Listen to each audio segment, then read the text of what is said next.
अमित शाह नाम के गुजरात से आए हुए गृह मंत्री मराठा इज्जत का खिलवाड़ कर रहे हैं। चुनाव में इस बेइज्जती का जवाब देना पड़ेगा। ये कहते हैं अबू आजमी को, अबू आजमी जी आपने हमको उत्तर प्रदेश में इज्जत नहीं दी, आप अब क्यों एक्सपेक्ट कर रहे हैं कि हम आपको सीटें दें महाराष्ट्र के अंदर? आपस में झगड़ा मत करो, हम जितनी सीटें हम पहले सीट घोषित कर दे रहे हैं 156 पे लड़ेंगे, तुम लोग इस पे लड़ोगे। इस पार्टी में लोग आपस में लड़ते हैं। जब कुमारी शैलजा हुड्डा जी की बात हुई थी, बोला था तो हमारा स्वाभाविक लोकतंत्र है। बस इटली से आए हुए नेता है जो राहुल गांधी एक मीटिंग में ना शरद पवार, मुझे पता है कि राहुल गांधी का राजनीतिक कर इतना नहीं है कि शरद क्यों सोनिया गांधी थी कि नहीं थी?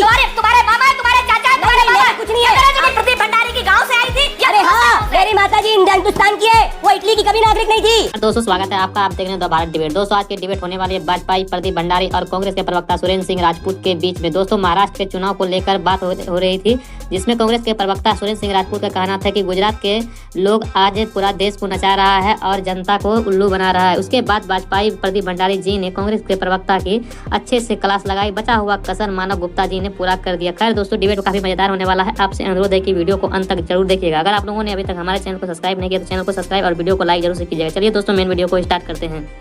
चलिए शुरू करते हैं। राहुल गांधी कौन सी सीटों को लेकर किस बात पर नाराज है अपने ही नेताओं से, नाना पटोले से और कुछ नेताओं से, कि भाई ये सीटें आपने क्यों दे दी, ये तो हमारी सीटें थी। तो अभी 3 दिन पहले आप ही लोग कह रहे थे मीडिया के साथ ही, कहन साहब वो महाराष्ट्र में क्या नाम महायुति ने तो अपने टिकट घोषित कर दिया, आप लोग कर ही नहीं पा रहे। हाँ। अरे जो लोग आदित्य ठाकरे के सामने अपना कैंडिडेट नहीं दे पा रहे हैं, उधार के सिंदूर से सुहागन बनने की बात कर रहे हैं कि अमित ठाकरे को सपोर्ट दें कि न दें, भाई उधार के सिंदूर से सुहागन बना जाता है हिम्मत किसी में लड़ने की नहीं हो रही है, ना भाजपा में हो रही है, ना सिंधे गुट में हो रही है, ना किसी में हो रही है। और एक बात मैं और आपसे बताऊं मानक भाई, चूंकि आपसे कह सकता हूं, आप सुन लेंगे और लोगों की उस पे। आपको कभी आज तक ऐसा लगा कि महाराष्ट्र की इज्जत का सौदा महायुति के लोगों में भारतीय जनता पार्टी ने एक गुजराती गृह मंत्री अमित शाह के घर पर एकनाथ शिंदे जो महाराष्ट्र के मुख्यमंत्री और अजीत दादा पवार जो महाराष्ट्र के एक बड़े नेता, इनको बुला करके डांटा? महायुति की बैठक सीट शेयरिंग को लेकर के दिल्ली में हो रही है। महाराष्ट्र का इलेक्शन है, महाविकास अघाड़ी की सारी बैठकें लखनऊ क्या नाम यहां मुंबई में हो रही हैं। आपस में हम लोग तीनों दल बैठ रहे हैं। दिल्ली तो हमने नहीं बुलाया ना किसी को भी चुनाव लड़े उसके लिए। लेकिन आपके नेता तो दिल्ली गए ना। संजय राउत ने खुद ताना मारा था कि नाना पटोले आपका फैसला दिल्ली में होता है, वो दिल्ली में गए होंगे। भाई आपके कांग्रेस के तो दिल्ली में ही होते हैं ना फैसले। हम अपने दोनों दलों को दिल्ली बुला करके अपनी सुप्रीमेसी तो नहीं दिखा रहे ना।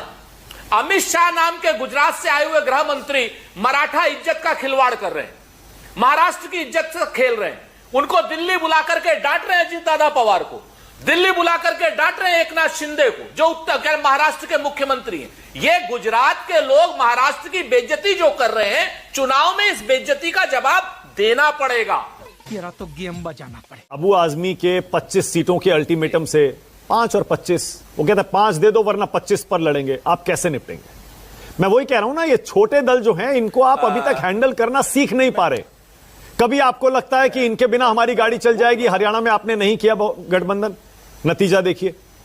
अब महाराष्ट्र में आपको लगा कि नहीं, अचानक गठबंधन जरूरी है, तो आप सीधा 85 पे आ गए। इतना बड़ा दिल आपने अचानक दिखा दिया। तो ये इधर कुआं इधर खाई है ना आपके लिए। जिस तरीके से बेरोजगार विरोधी सरकार के लिए इन सबको हटाने के लिए कृत संकल्प है। समझौता होने से पहले तक सबको अपनी अपनी मांगे करने का, सबको अपने अपनी बात कहने का हमारे यहां पूरा हक है। अच्छा, ये हक भारतीय जनता पार्टी में और एनडीए में और महायुति में नहीं है। क्योंकि वहां पर तो खाता ना बही, जो अमित शाह चचा कहे वो सही। अमित शाह चचा आ जाते हैं दिल्ली में, कहने अजीत पवार दिल्ली आओ, क्या नाम शिंदे जी दिल्ली आओ, आपस में झगड़ा मत करो, हम जितनी सीटें हम पहले सीट घोषित कर दे रहे हैं, हम 156 पे लड़ेंगे, तुम लोग इस पे लड़ोगे। ये जो जिस तरीके का डिक्टेटोरियल एटीट्यूड है, ये आपको महाविकास अघाड़ी में दिखाई दे रहा है क्या? अच्छा ठीक है। ये जो डिक्टेटोरियल एटीट्यूड उसके बाद आगे जो गुजरात के लोग महाराष्ट्र के लोगों को, गुजरात के लोग महाराष्ट्र के लोगों का रोजगार भी छीनेंगे, कंपनियां भी छीनेंगे और अब इज्जत भी उतारेंगे। ओके, ये इज्जत अब रुकिए 4-5 बार इसमें गुजराती गृह मंत्री के दरबार में आप महाराष्ट्र के नेताओं को बुलाकर उनका अपमान कर रहे हैं। वो जवाब दीजिए प्रदीप भंडारी, क्यों हो रहा है भैया? महाराष्ट्र में क्यों नहीं करते जाके ये चलिए। Seat sharing? राजपूत जी ने याद है आपके साथ में डिबेट करी थी और उन्होंने कहा था मैं हरियाणा भी घूम के आ रहा हूं और हाँ हमारी पार्टी में फैक्शनिज्म है, हाँ हमारी पार्टी में लोग आपस में लड़ते हैं। जब कुमारी शैलजा हुड्डा जी की बात हुई थी बोला था ये तो हमारा स्वाभाविक लोकतंत्र है। हरियाणा के नतीजे क्या हुआ आपको याद है? तो मैं वेलकम करता हूं इस तरह की उठापटक को, जिसको सुरेंद्र राजपूत जी लोकतंत्र बुलाते हैं। हम तो स्वागत करते हैं कि ऐसे स्वस्थ लोकतंत्र में और लड़िए और आपस में WWF करिए, एक दूसरे से उठापटक करिए। सुरेंद्र राजपूत जी बहुत बहुत बधाई हो आपको इसके लिए। ये कांग्रेस पार्टी के इंचार्ज जिन्होंने 8 मिनट पहले एक चीज कही है, मैं सुनाना चाहता हूं। रमेश चिंतले जी ये कहते हैं अबू आजमी को, अबू आजमी जी आपने हमको उत्तर प्रदेश में इज्जत नहीं दी, आप अब क्यों एक्सपेक्ट कर रहे हैं कि हम आपको सीटें दें महाराष्ट्र के अंदर? सुरेंद्र राजपूत जी अपडेटेड नहीं है, उनके व्हाट्सएप पे अभी तक आया नहीं होगा, उनको नहीं पता कि उनके खुद के इंचार्ज क्या बोल रहे हैं। 8 मिनट पहले उनका ये स्टेटमेंट है। ये दिल्ली आता है देश के अंदर। अब इनको दिक्कत इस बात की है कि भाई हमारे पास ऐसे नेता है जिनको तीनों अलायंस के पार्टनर इज्जत करते हैं। इनके पास इटली से आए हुए नेता है जो राहुल गांधी एक मीटिंग में ना शरद पवार, मुझे पता है कि राहुल गांधी का राजनीतिक कद इतना नहीं है कि शरद पवार जी, उद्धव ठाकरे जी, अगर ये बकवास की बात देखिए 1 मिनट के अंदर याद है 1 मिनट में बोलना शुरू होगा, इन्होंने सब झूठी बातें बोली। अब 1 मिनट में जैसे इनको फैक्ट दिखाया तो इनको राहुल गांधी का राजनीतिक कद वो नहीं है, मुंबई में नचाऊंगा, को साथ में बैठा पाए, इसीलिए वो मीटिंग छोड़ के जाते हैं मानक जी। तो मुझे पता है इनका फ्रस्ट्रेशन कहां है। अब इनकी स्थिति देखिए, मैं नहीं बोलूंगा, मैं सिर्फ संजय राउत जी को बताऊंगा संजय राउत जी क्या सोचते हैं कांग्रेस पार्टी के बारे में। आज ही संजय राउत ने प्रेस कॉन्फ्रेंस करी और कांग्रेस पार्टी को बोला भूल गए हरियाणा के अंदर क्या हुआ था जब सब सीटों पे चुनाव लड़े थे। ये संजय राउत धमकी और चिढ़ा रहे हैं कांग्रेस पार्टी को। आज ही के दिन संजय राउत ने क्या बोला कांग्रेस पार्टी को कि भाई 3 पार्टियां हमारे अलायंस में, पर कांग्रेस पार्टी जब अकेले लड़ती तो हमारा नुकसान होता है, तो इसलिए समझ जाओ किस तरीके से चुनाव लड़ना है। राहुल गांधी कहते हैं कि नाना पटोले का अपमान हुआ है सीट शेयरिंग अग्रीमेंट के अंदर, और ऐसा सब मीडिया रिपोर्ट कर रहे हैं, आप कर रहे हैं, सब कर रहे हैं। या तो यार सबकी सब मीडिया गलत हो सकती, तो कांग्रेस पार्टी को कहिए हर मीडिया चैनल के ऊपर एक केस कर दे, वो केस करने के एक्सपर्ट है। परंतु आज इनके हिसाब से सीट शेयरिंग में कांग्रेस पार्टी की बेइज्जती हुई है, ऐसा नाना पटोले भी कह रहे हैं और ऐसा राहुल गांधी भी कह रहे हैं। नाना पटोले तो कहते हैं, मैं नाना पटोले का स्टेटमेंट पढ़ रहा हूं वर्बैटिम, हमारी पार्टी को ज्यादा सीटें मिलनी चाहिए थी विदर्भ में, मराठवाड़ा में, नॉर्थ महाराष्ट्र में। हमेशा से सीट शेयरिंग में कांग्रेस पार्टी के साथ अन्याय होता है। यही नहीं, अभी और सुनिए। तो ये इनकी स्थिति है जो आज की स्थिति है। अब मैं आपको बताना चाहता हूं ओवरऑल क्या। देखिए हम बहुत खुश है मानव जी, क्योंकि हम जो है जनता के लिए लड़ रहे हैं, हमारे जो ऑपोजिशन के लोग हैं वो आपस में लड़ रहे हैं, और आज हर पार्टी कांग्रेस पार्टी की हैसियत वर्ली में उधार का सिंदूर लेके आप उतरना चाह रहे हैं। आदित्य ठाकरे के सामने उम्मीदवार देने की आपकी हिम्मत नहीं हो रही। आपने नहीं देखा कल तक मिलिंद देवरा, हम लोग एक मिलिंद देवरा ने कहा है कि वर्ली से चुनाव लड़ेंगे, एकनाथ शिंदे जी डिक्लेयर करेंगे, अगर आएंगे आगे तो बहुत अच्छी बात है। हाँ। तो हम तो कद्दावर नेता उतार रहे हैं, इनके जैसे नहीं कि प्रियंका वाड्रा 4 दिन तक 3 हफ्ते तक मीडिया के अंदर स्टोरी प्लान करती थी कि बनारस में प्रधानमंत्री मोदी के खिलाफ लड़ेंगी, प्रधानमंत्री मोदी के खिलाफ लड़ेंगी, और फिर चुनाव जार के भाग गई।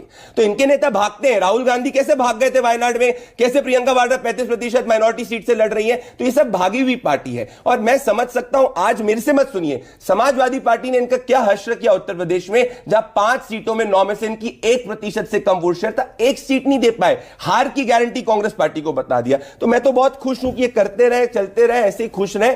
सुरेंद्र राजपूत जी ने यही स्टेटमेंट हरियाणा में दिया था, यही स्टेटमेंट महाराष्ट्र में दे रहे हैं। 23 नवंबर के नतीजे हमको पता है। आज की डेट में प्रदीप भंडारी इतने विद्वान प्रवक्ता हैं, कहां से आए हैं कहां तक जाएंगे, लेकिन इनको पूरे 8 मिनट आपने दिए, इन्होंने 7.5 मिनट हमारे ऊपर खर्च कर दिए।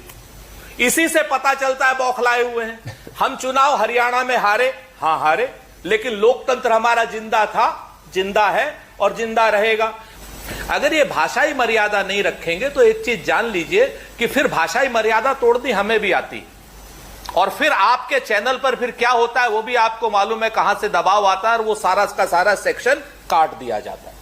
तो इस तरीके की भाषाएं मर्यादा न तोड़ी जाए। इटली से कौन आया? इटली इनकी ननिहाल है, ससुराल है प्रदीप भंडारी की बाबा है। अरे भैया क्यों पे जा रहे हैं आप, जब आप गुजरात के लोगों का अपमान करते हैं, क्या जब आप जाके गद्दारों की पार्टी करने का प्रयास करते हैं, आप जाके लोगों को, गुजरात के लोगों के खिलाफ भड़काने का प्रयास कर रहे हैं, कैसी बात कर रहे हैं आप? क्या कैसी बातें कर रहे हैं आप? मैंने कौन सा तथ्यात्मक बात नहीं कोट करी है? इतनी क्यों घबरा गए आप? भाषा की मर्यादा नहीं रखोगे, क्या अमर्यादित, क्या अमर्यादित है सुरेंद्र राजपूत जी? क्या अमर्यादित है बताइए? याद रखना, बंबई में नचा दूंगा। जैसे गाली गलौज करी है, क्या का नेता कौन? अरे क्यों सोनिया जी क्या एक समय में इटली में नहीं थी? बात करिए मैंने। अरे बताओ इटली का नेता कौन है? गुजरात कर सकते तो क्या कर गलत बात करी कौन आपको? कौन है इटली का नेता? क्यों सोनिया गांधी इटली का जी इस नेता समय कौन इटली है? से थी कि नहीं थी? तुम्हारे मामा है, तुम्हारे चाचा है, तुम्हारे बाबा मेरा है, कुछ नहीं या है। नरेंद्र मोदी है? आदरणीय राहुल बोल। गांधी जी की बोल तेरा नरेंद्र मोदी है? की माताश्री एक समय है इटली अमित शाह थी इटली कि का नहीं थी? नेता? क्या बात कर रहे हैं आप? पढ़ के नहीं आए आप? क्यों घबरा गए इतना? नहीं नहीं, इटली का नेता कौन है? अरे बदतमीज क्यों आदमी, ये इटली बताओ। से नहीं आई है वो? इटली कैसी का बात नेता कर रहे हैं कौन आप? देखिए बौखलाइए मत। इटली से आई है, सुरेंद्र राजपूत जी बौखलाइए तुम्हारी अम्मा मत। ये तुम्हारे fake गांव से angle आई नहीं थी। चलेगा। ना ना ना ना ना। तुम्हारी जो अम्मा बोला तुम्हारे चीज़ है, गांव ये से आई धमकी थी, नहीं पड़ोस के चलेगी गांव से सुरेंद्र आई जी। थी। सुरेंद्र जी जाके अपने अलायंस पार्टनर को नहीं, दिखाइए। नहीं, इतनी आपकी माताजी आपके गांव गुर्बा से अगर आई थी समाजवादी या पार्टी को पड़ोस के दिखा गांव दिए से होते आई ना थी? उत्तर बताइए प्रदेश माता में भाई। एक सीट मिल जाती। इतना गुर्बा अगर समाजवादी पार्टी को मैं दिखा माना दिए होते ना किससे एक सीट पूछ मिल रहा जाती। हूं Okay, all right. कि प्रदीप भंडारी की माताजी प्रदीप भंडारी की गांव से आई थी या अरे पड़ोस के हाँ, गांव से आई मेरी माताजी हिंदुस्तान की है, वो इटली की कभी नागरिक नहीं थी। सोनिया गांधी जी इस समय में इटली की नागरिक है, ये तथ्यात्मक बात है। सेम गांव से आई थी। बुआ अरे से कैसी बातें कर रहे हैं चाचा आप से यार? शादी की है। कैसी बातें कर रहे हैं? इसमें क्या ऑफेंस हो बकवास गया? कर रहा है। इसमें क्या ऑफेंस हो गया? दोस्तों वीडियो को अंत तक देखने के लिए धन्यवाद। आज का ये डिबेट वीडियो आप लोगों को कैसा लगा आप लोग कमेंट सेक्शन में अपनी राय जरूर दे सकते हैं। अगर आप लोगों ने अभी तक हमारे चैनल को सब्सक्राइब नहीं किया तो चैनल को सब्सक्राइब और वीडियो को लाइक जरूर से कर दीजिएगा। चलिए दोस्तों मिलते हैं कोई और लेटेस्ट डिबेट वीडियो में, तब तक के लिए जय हिंद, जय भारत, वंदे मातरम।